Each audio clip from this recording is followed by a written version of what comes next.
നിങ്ങൾ അറിഞ്ഞോ, വീണ്ടും നിപ്പ ഇതാ കേരളത്തിൽ നമ്മുടെ കോഴിക്കോട് ജില്ലയിൽ സ്ഥിരീകരിച്ചതായിട്ട്. ഫറൂഖ് സ്വദേശിയിലാണ് ഇത് സ്ഥിരീകരിച്ചിട്ടുള്ളത്. അദ്ദേഹത്തിന്റെ സമ്പർക്ക പട്ടിക എന്ന് പറയുന്നത് വളരെയധികം വലുതാണ് എന്നാണ് ഇപ്പോൾ കിട്ടിയിട്ടുള്ള റിപ്പോർട്ട്. എന്താണ് ഈ നിപ്പ വീണ്ടും വീണ്ടും കോഴിക്കോടേക്ക് വരുന്നത്? നിങ്ങൾ എല്ലാവരും ആലോചിച്ചിട്ടുണ്ടാവില്ലേ? ശ്രദ്ധിക്കേണ്ട ഒരു കാര്യം എന്താണെന്ന് വെച്ചാൽ, നിപ്പ പകരുന്നത് നമ്മുടെ ഫ്രൂട്ട് ഈറ്റിംഗ് ബാറ്റിൽ നിന്നാണ്. അതായത് പഴവർഗ്ഗങ്ങൾ ഭക്ഷിക്കുന്ന വവ്വാലുകളാണ്.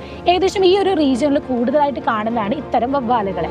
അവരുടെ തന്നെ ഉമിനീരിൽ നിന്നും പഴങ്ങളിലൂടെയും പഴങ്ങളിൽ നിന്നും മനുഷ്യരിലേക്കോ, അല്ലെങ്കിൽ പഴങ്ങൾ ഭക്ഷിക്കുന്ന നമ്മുടെ പന്നികളിൽ നിന്നും മനുഷ്യരിലേക്കോ, ഈ രീതിയിലാണ് ഈ ഒരു വൈറസ് പകരുന്നത്. ഇതൊരു വൈറസ് രോഗമായതുകൊണ്ട് തന്നെ വളരെയധികം ഇമ്പാക്റ്റ് ആണ് ഒരു മനുഷ്യ ശരീരത്തിൽ അല്ലെങ്കിൽ ഒരു ജീവനുള്ള വ്യക്തിയിൽ ഉണ്ടാക്കുന്നത്. എന്തൊക്കെയാണ് ഇതിന്റെ പ്രധാന സിംറ്റംസ്? കഠിനമായ ചുമ. കാരണം ഈ വൈറസ് എന്ന് പറയുന്നത് നേരെ ബാധിക്കുന്നത് നമ്മുടെ റെസ്പിറേറ്ററി സിസ്റ്റം അല്ലെങ്കിൽ ശ്വസന വ്യവസ്ഥേനെയാണ്.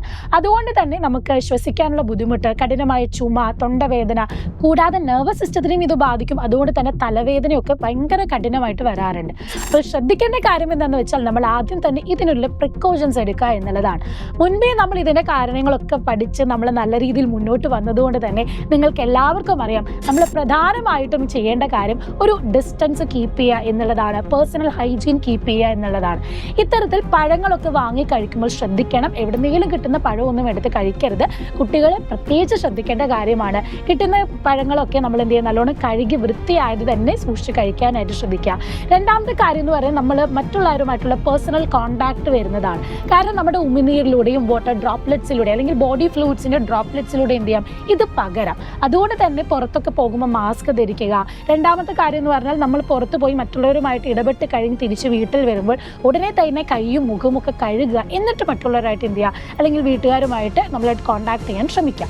ഇനി പേഴ്സണൽ ഹൈജീൻ പോലെ തന്നെ ഇമ്പോർട്ടൻ്റ് ആണ് എൻവയോൺമെൻറ്റൽ ഹൈജീൻ എന്ന് പറയുന്നത്. സോ നമ്മൾ കൂടുതൽ ശ്രദ്ധിക്കുക. അതുപോലെ തന്നെ മറ്റുള്ളവരിലേക്കും നമ്മൾ വഴി പകരാതിരിക്കാനും ആ ഒരു കോണ്ടാക്ട് കുറയ്ക്കാനായിട്ടും ശ്രദ്ധിക്കുക.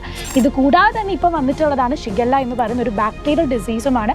പലതരം ഈ ഒരു മഴക്കാലമൊക്കെ ആയതുകൊണ്ട് തന്നെ രോഗങ്ങൾ വളരെ കൂടുന്ന ഒരു സാഹചര്യമാണ്. ഇത് കൂടാതെ കൊതുകുജന്യ രോഗങ്ങൾ വരാൻ സാധ്യതകളുമുണ്ട്. രോഗങ്ങൾ കൂടി വരികയാണ്. അതുകൊണ്ട് തന്നെ എല്ലാവരും ശ്രദ്ധിച്ച് മുന്നോട്ട് പോകുക.